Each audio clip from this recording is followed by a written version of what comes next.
10 de la mañana, 11 minutos. Seguimos poniendo las cosas en su sitio. 6900. Llegan un montón de mensajes. También al 092-690-690. En el chat de YouTube arrancaron a discutir entre ellos. Es tremendo. Sarandí 690. Ok, puedes entrar ahí. También nos vas a ver. Y vas a ver al entrevistado del día de hoy, que lo presentamos de esta manera. Claudio Invernizzi nació en Piriápolis en 1957. Está casado y tiene 4 hijos varones. Posiblemente sea uno de los hombres más talentosos y multifacéticos del país. No tengo la paciencia que tenía hace 20 años. Fue periodista en el semanario Jaque y en el diario La Hora. Ejerció la docencia en facultades de comunicación de varias universidades. Ahí les mandé en color el aviso de que mañana hay clases. Trabajó en unas cuantas agencias publicitarias hasta que fundó y dirigió la suya propia, llamada IN, La publicidad me encontró a mí, no yo a ella. que luego pasó a denominarse Guriza. ¡Y sos pan vos! Asesoró en comunicación a Tabaré Vázquez y a Daniel Martínez en sus respectivas campañas presidenciales. Fue presidente del Círculo Uruguayo de Publicidad y del Festival Creativo de Sachate. Como publicitario obtuvo centenares de premios y reconocimientos a nivel nacional e internacional.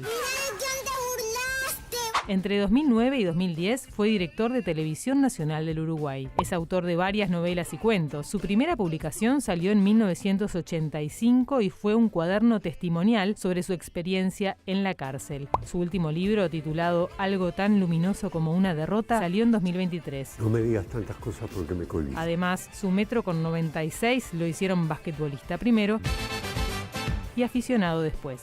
Hoy recibimos en Las Cosas en su Sitio a Claudio Invernizzi.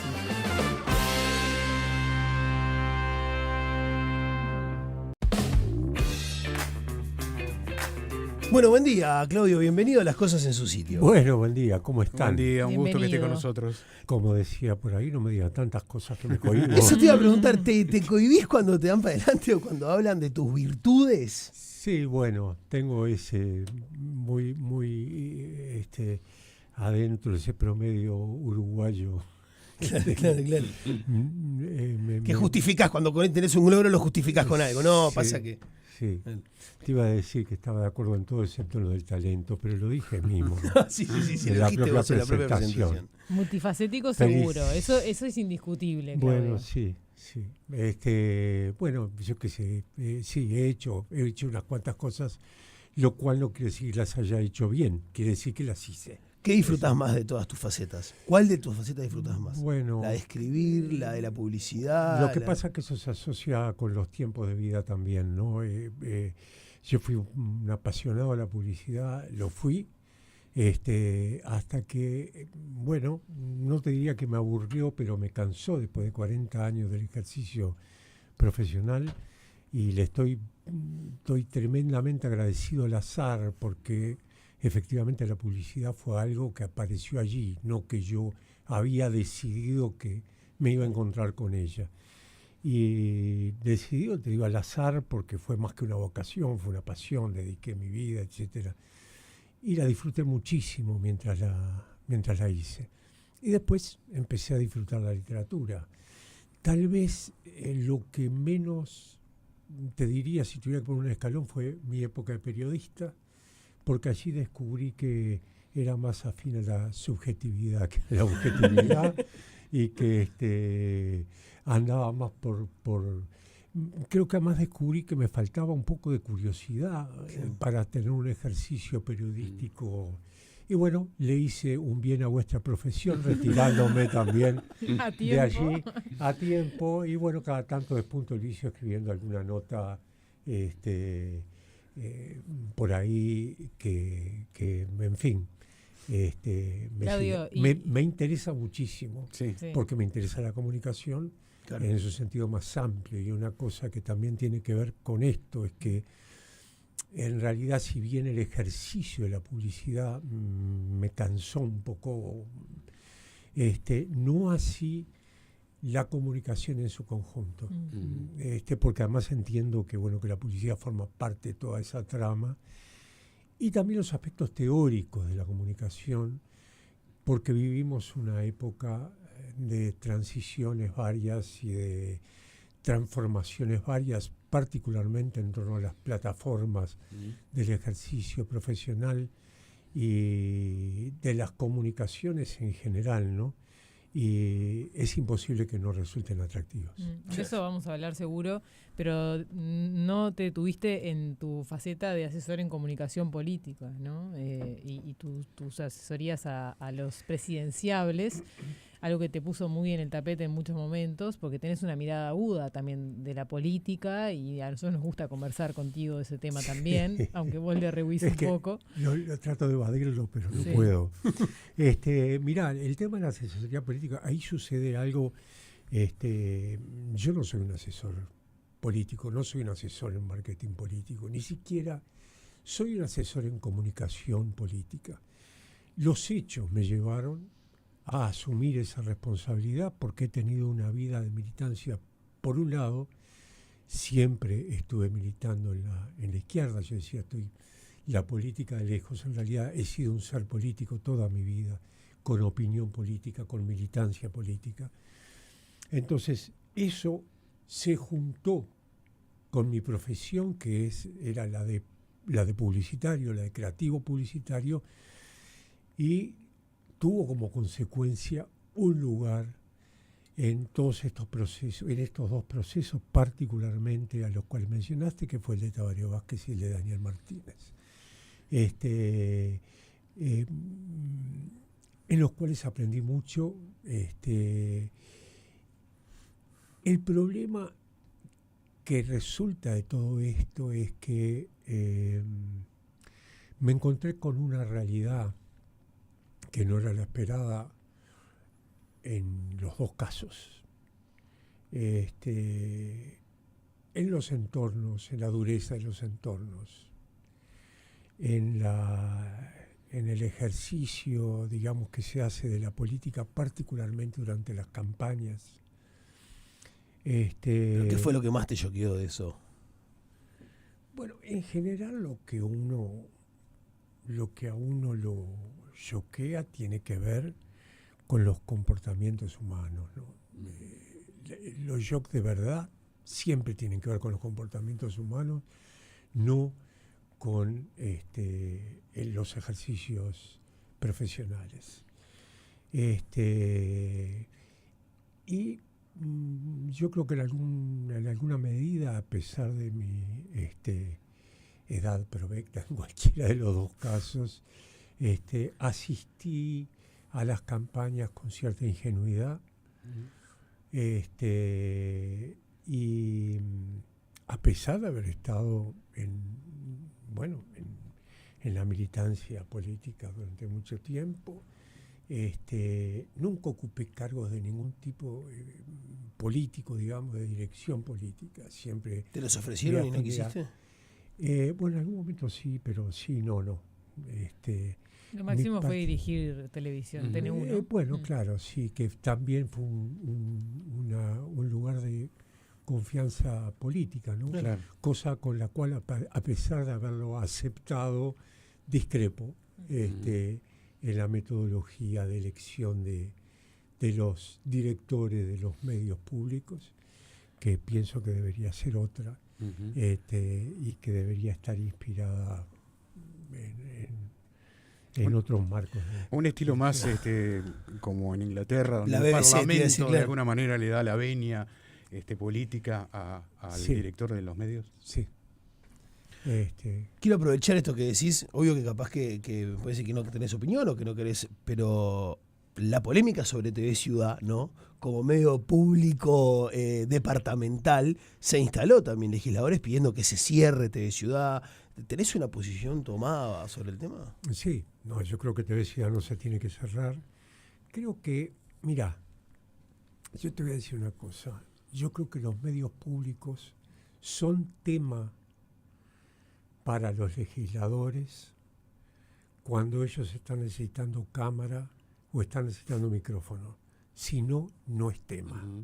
O cuando están necesitando un gesto político que les dé notoriedad y que los ponga, en todo caso, en un marco electoral, en un lugar confortable. Allí es cuando aparecen las polémicas sobre los medios públicos. Si no, los medios públicos no existen. O no tienen la relevancia que deberían tener. Y eso es una pena, porque los medios públicos tienen una responsabilidad, Claro. tienen un nicho para ocupar que va más allá de un rating importante o no importante. Creo que tienen un deber, que tienen una responsabilidad, tanto en el caso de TV Ciudad, ¿no?, como una televisión que representa, bueno, en este caso una ciudad capital, que la puede expresar, que tiene una tradición formidable en cuanto a su pantalla cultural, digamos, en términos de su nacimiento. Significó un quiebre para lo que nosotros estamos acostumbrados a visualizar como televisión pública, inspirada en otras televisiones públicas del mundo, pero que generó un espacio allí bien interesante, que bueno, después fue derivando por... Lo que no puede suceder es que no haya un plan rector para estos medios, que no haya un plan a mediano y a largo plazo, que no haya un acuerdo de qué es lo que queremos en realidad cuando hablamos de los medios públicos y qué pretendemos de ellos, y que ese marco no esté de alguna manera pautado y que cada director o directora después pueda poner los énfasis, la impronta que pretenda poner. Claudio, te quiero volver al tema político, obviamente. Sí. Hace unos años hablaba contigo para el país. Me sonrió porque es una vieja discusión que tengo Claro. con ella. Ah, entre ustedes dos, sí. Nosotros, Sí. Hace unos años hablábamos para una entrevista en El País y me decías sobre Daniel Martínez y sobre, digamos, pasando un poco de raya lo que había sido la campaña, decías que te habías dado cuenta tarde de que él era un buen presidente, pero un mal candidato. Y recogiendo eso, quiero preguntarte sobre Yamandu Orsi. ¿Cómo lo viste como candidato y cómo lo estás viendo ahora como presidente? Bueno, son dos cosas, bueno, es interesante. Primero, como candidato lo vi bien, creo que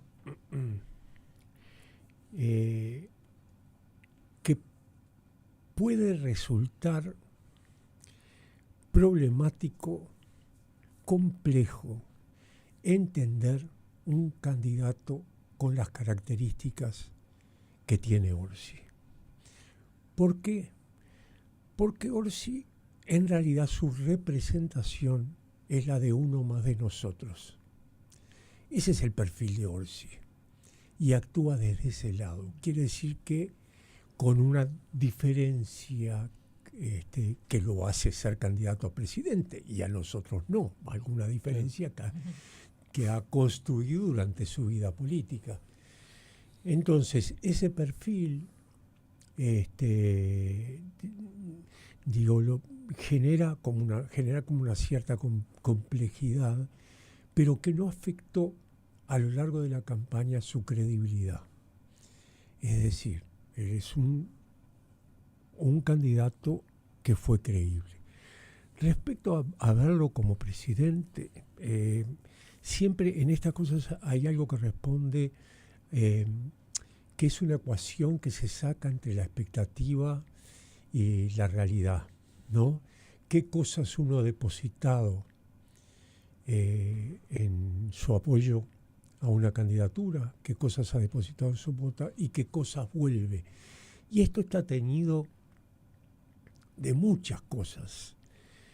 De cosas individuales, de cosas colectivas, de cosas ideológicas, de cosas corporativas, de intereses personales, de intereses colectivos.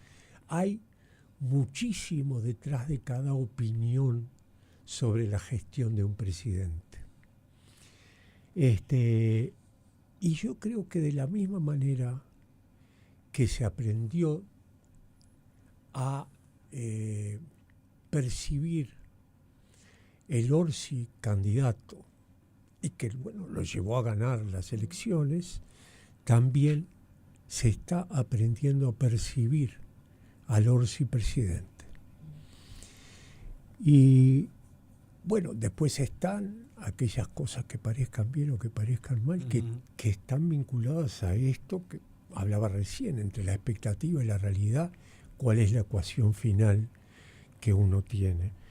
Yo creo que también detrás de esto hay otros niveles de apreciación que no son directamente vinculados al presidente. El presidente es el receptor último de todo esto. Y que tiene que ver probablemente con que el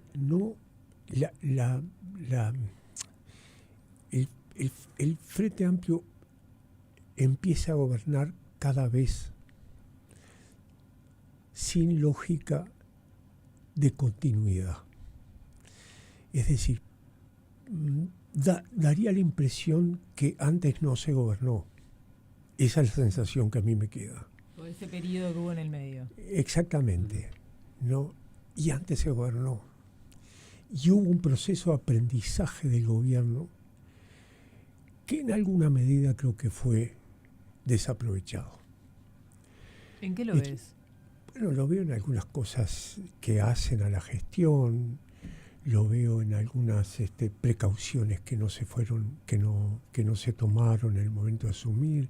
Está claro que no es fácil claro, tener previsto o manejadas todas las previsiones posibles, pero que no se han tomado, y lo vimos en algunos casos concretos que se fueron suscitando, en algunos errores que se cometieron. Ahora, en la síntesis final de esto, que no hace solo a Orsi,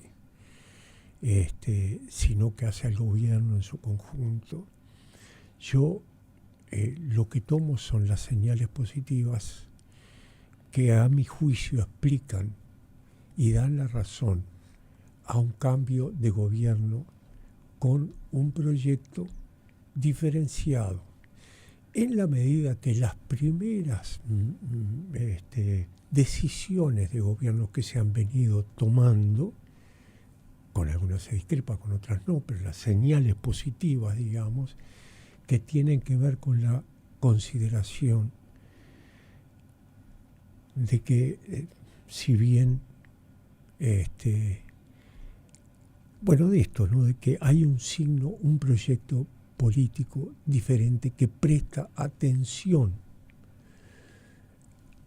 a los más débiles, que trata de tomar decisiones que puedan proyectar a la gente que más lo necesita. Esa es mi visión.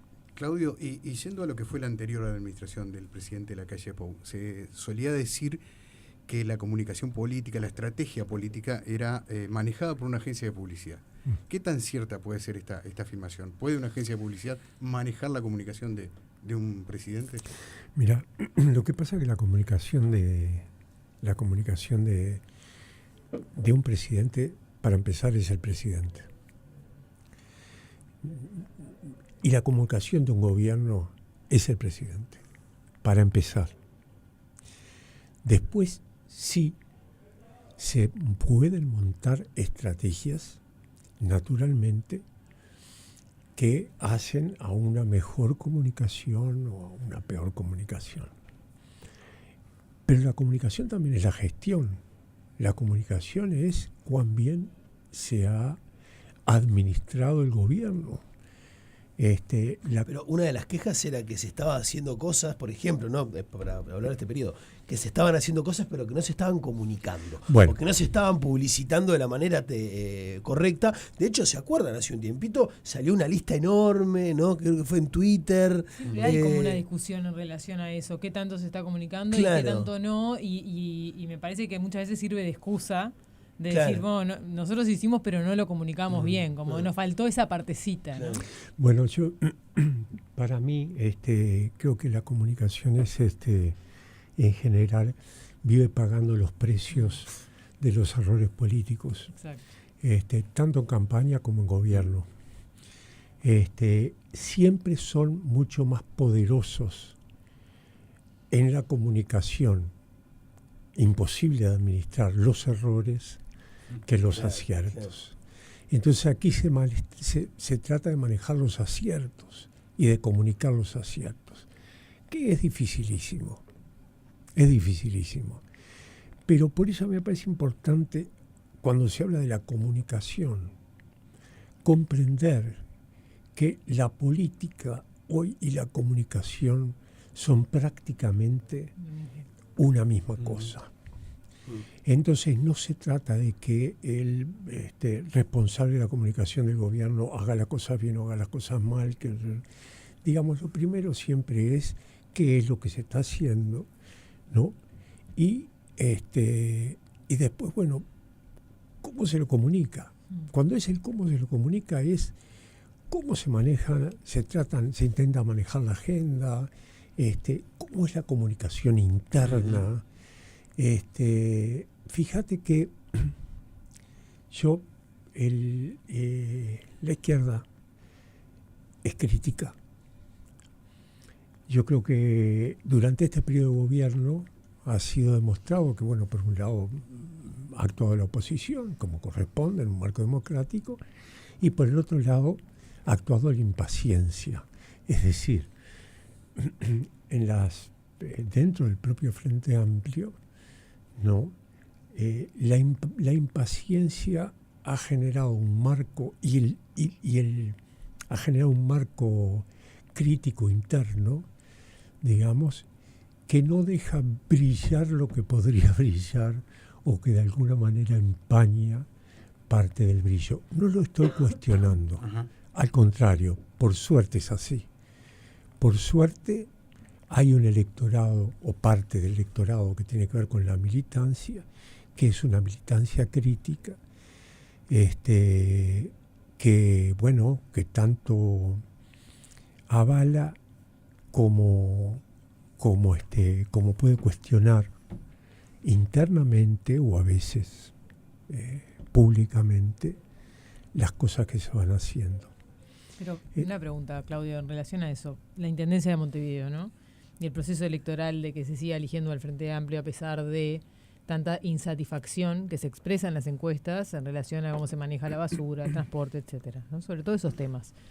¿Dónde está ahí la crítica de la militancia frente amplista? Bueno, ¿sabéis qué es lo que pasa?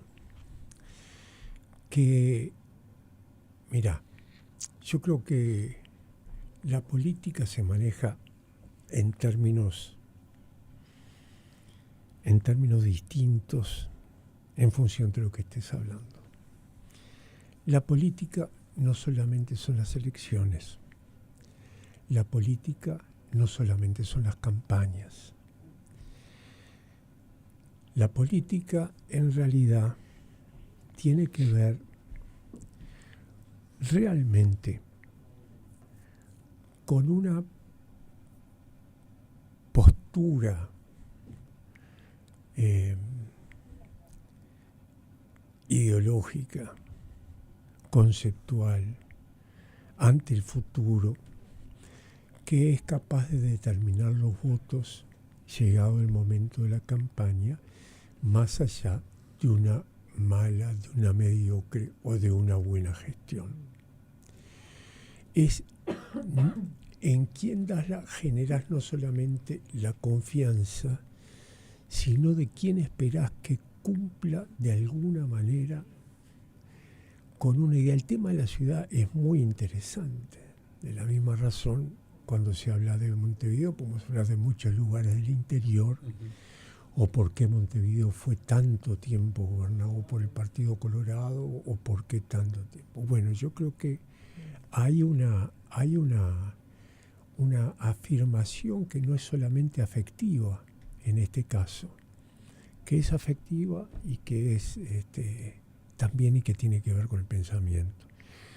Pero el tema de Montevideo es muy interesante. Ya los romanos hablaban de las civitas y de urbi civitas, ¿no? Era decir, la ciudad y la ciudadanía dividían para entender el fenómeno en dos lógicas de pensamiento. Y Montevideo es eso, es la ciudad y es la ciudadanía, por otro lado. Entonces, me parece que esa es la ecuación que de alguna manera genera un pronunciamiento por el Frente Amplio. Pensar no solamente en la ciudad, sino también en la ciudadanía y quién puede hacerlo mejor en ese conjunto. ¿Cómo están las demandas de los uruguayos? Porque sentado ahí donde estás vos, José Rila nos decía cuando estuvo por acá, los uruguayos demandamos poco. Tenemos muy baja nivel de demanda. Y por eso tampoco hay muchas acciones por parte de los que tienen que recibir esas demandas, ¿no? Mirá, no lo sé. La verdad, no sé si demandamos poco. Capaz que hacemos menos ruido que en otro lado. Lo cual no está demasiado mal. Yo soy hincha del ruido. Pero también hay una tendencia, me molesta la política como entretenimiento, cosa que se ve más a menudo aquí, que se ve mucho en los países vecinos, que se ve mucho en Estados Unidos, que se ve mucho en algunos países de Europa. La política como entretenimiento. ¿Por qué te molesta? Sí, bueno, me molesta porque la política no es entretenimiento. Me molesta el espectáculo, me molesta el show, me molesta la representación que se hace de los hechos, porque terminan trivializando cosas que son demasiado importantes. Lo que pasa que, me hiciste pensar también en los medios, ¿no? Todo está atravesado hoy en día por el entretenimiento y a todo hay que apuntar a que entretenga, porque si no se sostiene la atención. El infotainment. Lo hablábamos hoy de mañana, ¿no? Nosotros tenemos un pase de la mañana todos los días. Ayer Aldo, hablando de la tintura del pelo, tuvo más repercusión ese pase que todo lo que hemos hecho capaz que en un año, ¿no? Es verdad. Es verdad. ¿Cómo pelea contra eso una persona que quiere llevarlo a otro lado, como bien decís vos? Claro, o la política, ¿hasta qué punto se puede mantener ajena a ese fenómeno de que todo tenga que ser entretenimiento? Claro, porque acá todavía votamos obligatorio. Claro. Y por tanto la comunicación también. Bueno, me parece que ahí se trata, está todo ingresado dentro de este mundo de urgencias que vivimos, definitivamente, biológicamente insostenible, porque no somos capaces de resistir tanta información como nos llega, ni tantos chistes por segundo como se nos quieren hacer. Es imposible. Digamos, la biología no da. Entonces, hay datos que están expresando esto. Fíjate, cuando yo hablo del entretenimiento, yo no creo que hace 40 años el ámbito legislativo fuera más puro y más decente que el que es ahora. No lo creo. En los hechos pasaban cosas, se decían cosas, se insultaban, como el más pintado, sin problema.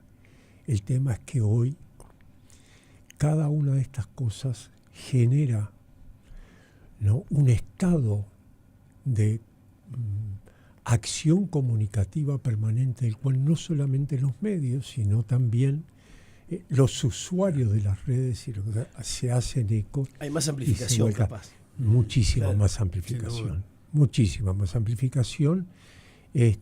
Pero todo va como en un sentido,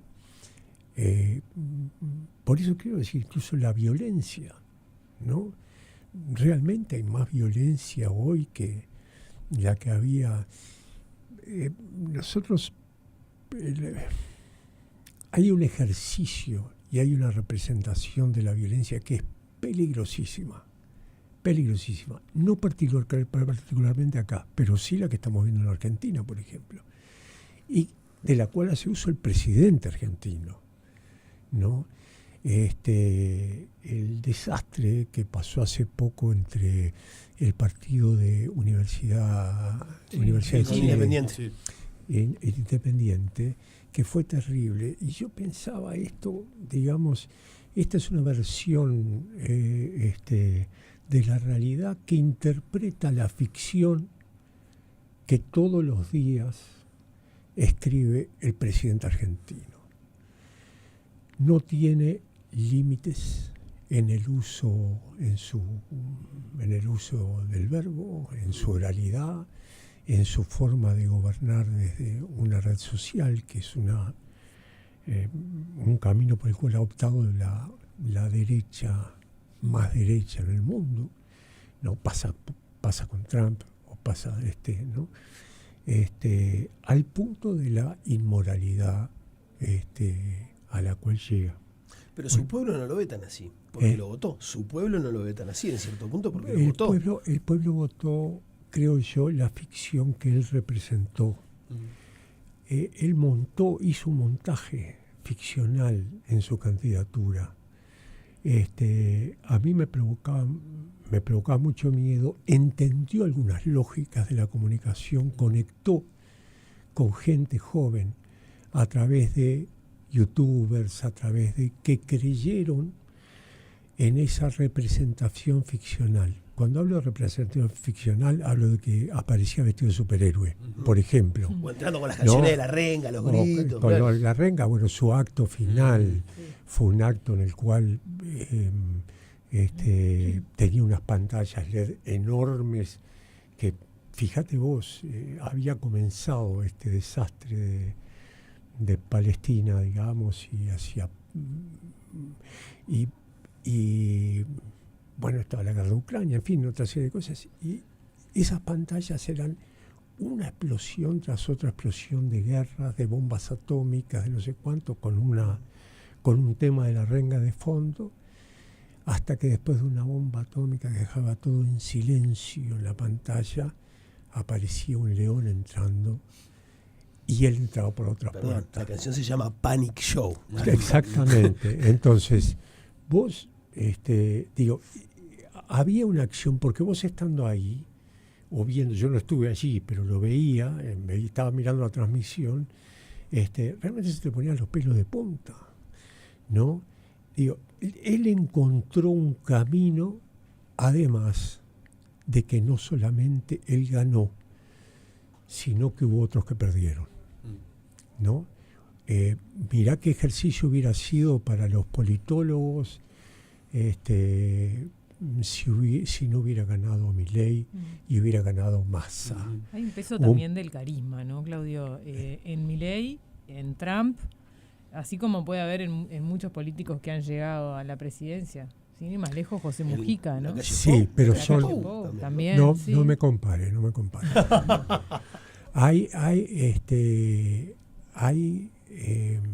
Sí, el carisma, pero además hay otros elementos.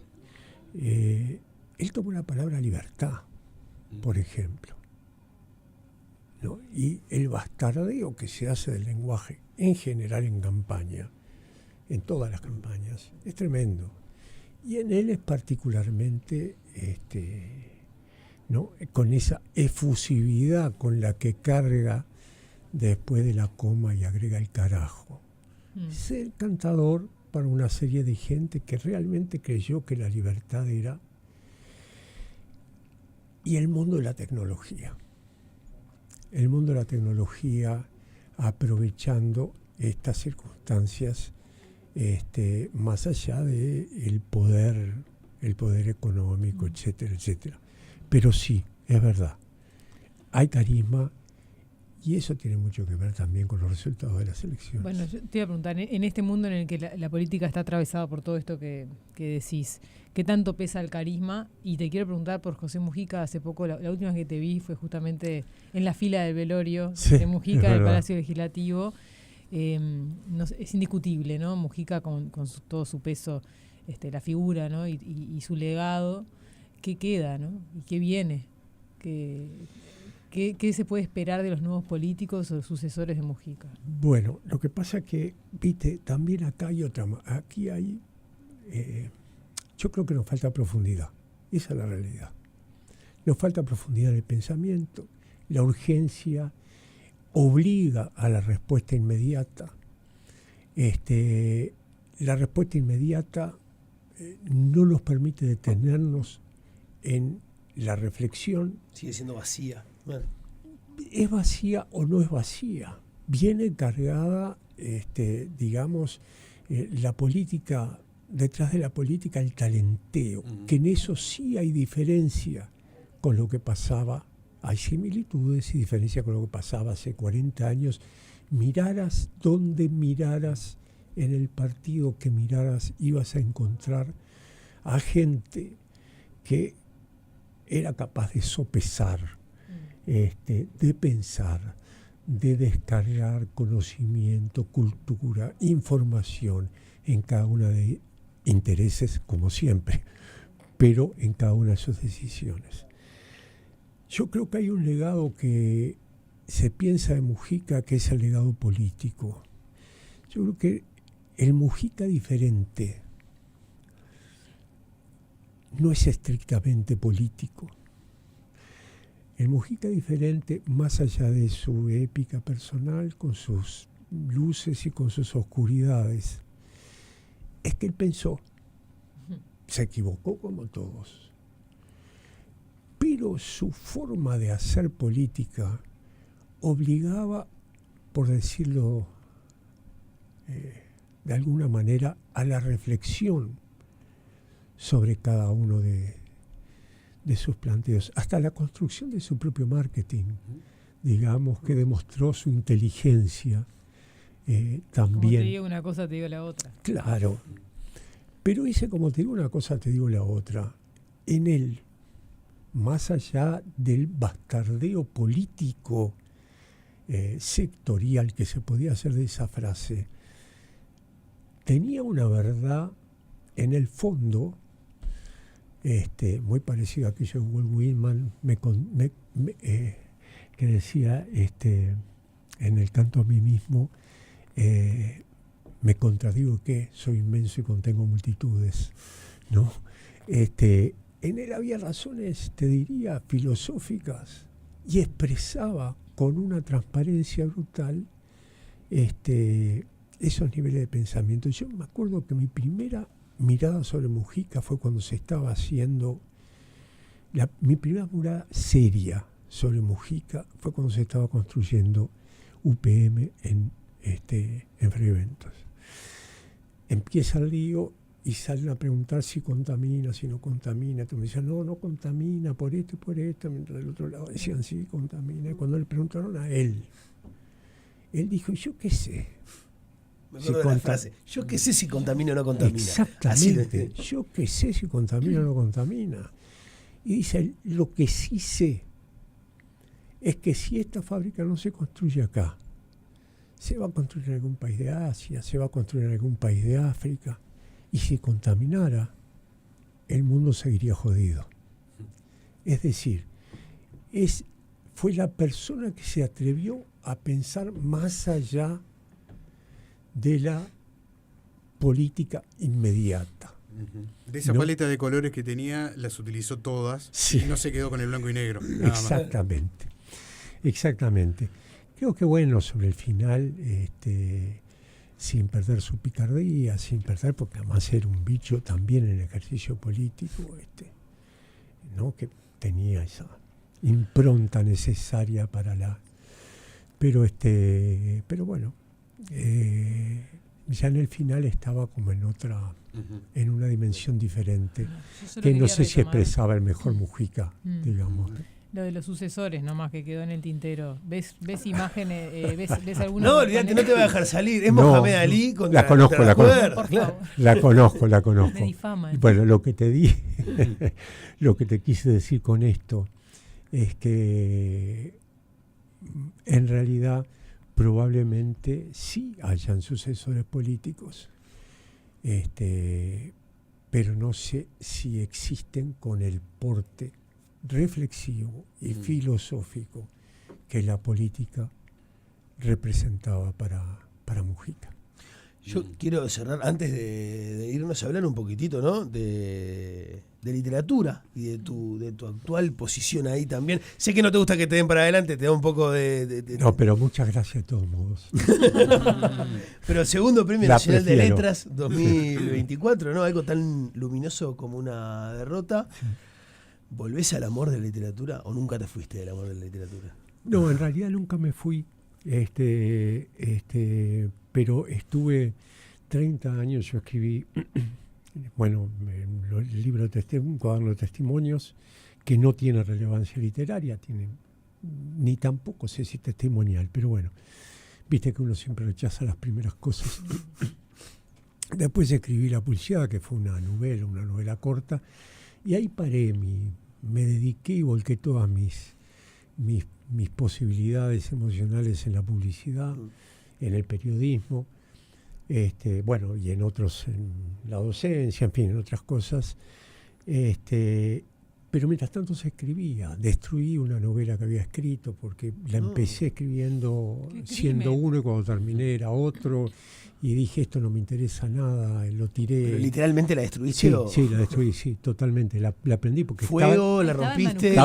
Me interesan los detalles. Sí. Estaba escrita a máquina. Con eso tiró todo. Y fue... la que dio título a tu obra, algo tan luminoso como una derrota. derrota. Pero bueno, te arrepentiste. Fíjate que esa derrota, esa no... ¿Te arrepentiste? No, para nada. No, era mala. Perdóname, ¿manos al fuego? Sí. ¿Para qué iba a decir esa derrota? Sí. No, que tiene que ver, digamos, entonces después cuando empecé, digamos, y retomé, dije, bueno, este es el momento, probablemente me haya sentido lo suficientemente maduro como para poder encarar y escribir lo que quería escribir, sin preocuparme de qué fuera lo que pasara hacia allí. Por supuesto que si había lectores iba a estar encantado, por supuesto que si tenía, todos somos en el fondo unos niños que cuando nos dicen viva, viva nos gusta y celebramos, pero bueno, pero me desinteresé de eso y eso me dio una tranquilidad enorme para poder escribir. Así escribí la trilogía, cuyo último libro es de algo tan luminoso como una derrota. Y la verdad que bueno, estoy muy satisfecho con esto. En este momento tengo... Yo iba a decir algo tan luminoso como una derrota, porque... cuando vos me dijiste la derrota, bueno, la derrota es el derrotero. Esto es lo más parecido a lo importante es el camino. La recompensa. La derrota es el derrotero. Y además las victorias, en general, ¿por qué las derrotas son luminosas más allá de la tragedia que pueda significar? Porque no te generan las oscuridades que generan la victoria. Ni del punto de vista humano, pensalo en términos políticos, por ejemplo, ¿no? Lo que hubiera sido, en general, siempre es mucho mejor de lo que fue, ¿no? Esas cosas. Y además el tema del derrotero. Nosotros vivimos un país, ahora que estamos con estas discusiones, o bueno, en fin, conversaciones que está bueno sobre la independencia en 1895, y es un país cuyo prócer principal fue un derrotado. Pero fue un derrotado que la historia le dio una cantidad. Yo romantizo mucho Artigas y me siento muy cómodo en ese lugar y no me gusta que me saquen de allí.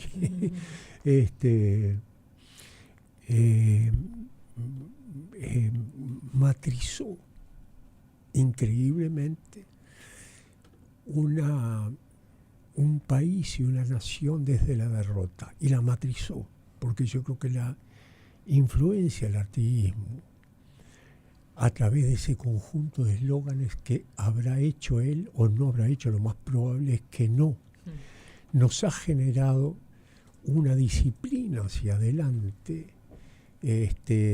Cuando hablo de eslóganes hablo de las frases más características de él, ¿no?, que subyacen nuestro sentido de alguna manera identitario, porque si no construimos una identidad en el no ser, no somos argentinos o no somos brasileños. Y creo que Artigas nos dio la posibilidad, él, de ser y de tener un sentido identitario, y fue un derrotado. Los uruguayos sabemos de eso, y podemos ser luminosos. 10 de la mañana, 56 minutos, Claudio. Muchísimas gracias por estos minutos, No, por haber muchas venido. Gracias a ustedes. Mirá este Claudio. mensaje. Inconscientemente hizo un funeral vikingo buscando una ave fénix. Con la de la prendida a fuego, ¿viste? Bueno, funcionar funcionó. Funcionar funcionó. Me impresiona que no te hayas arrepentido, ¿no? Qué ganas No. de... Pateando No, la no. leña para sacarlo de vuelta. Claro. Claro. Señores, 10:56, tanda y seguimos, dale. Las cosas en su sitio.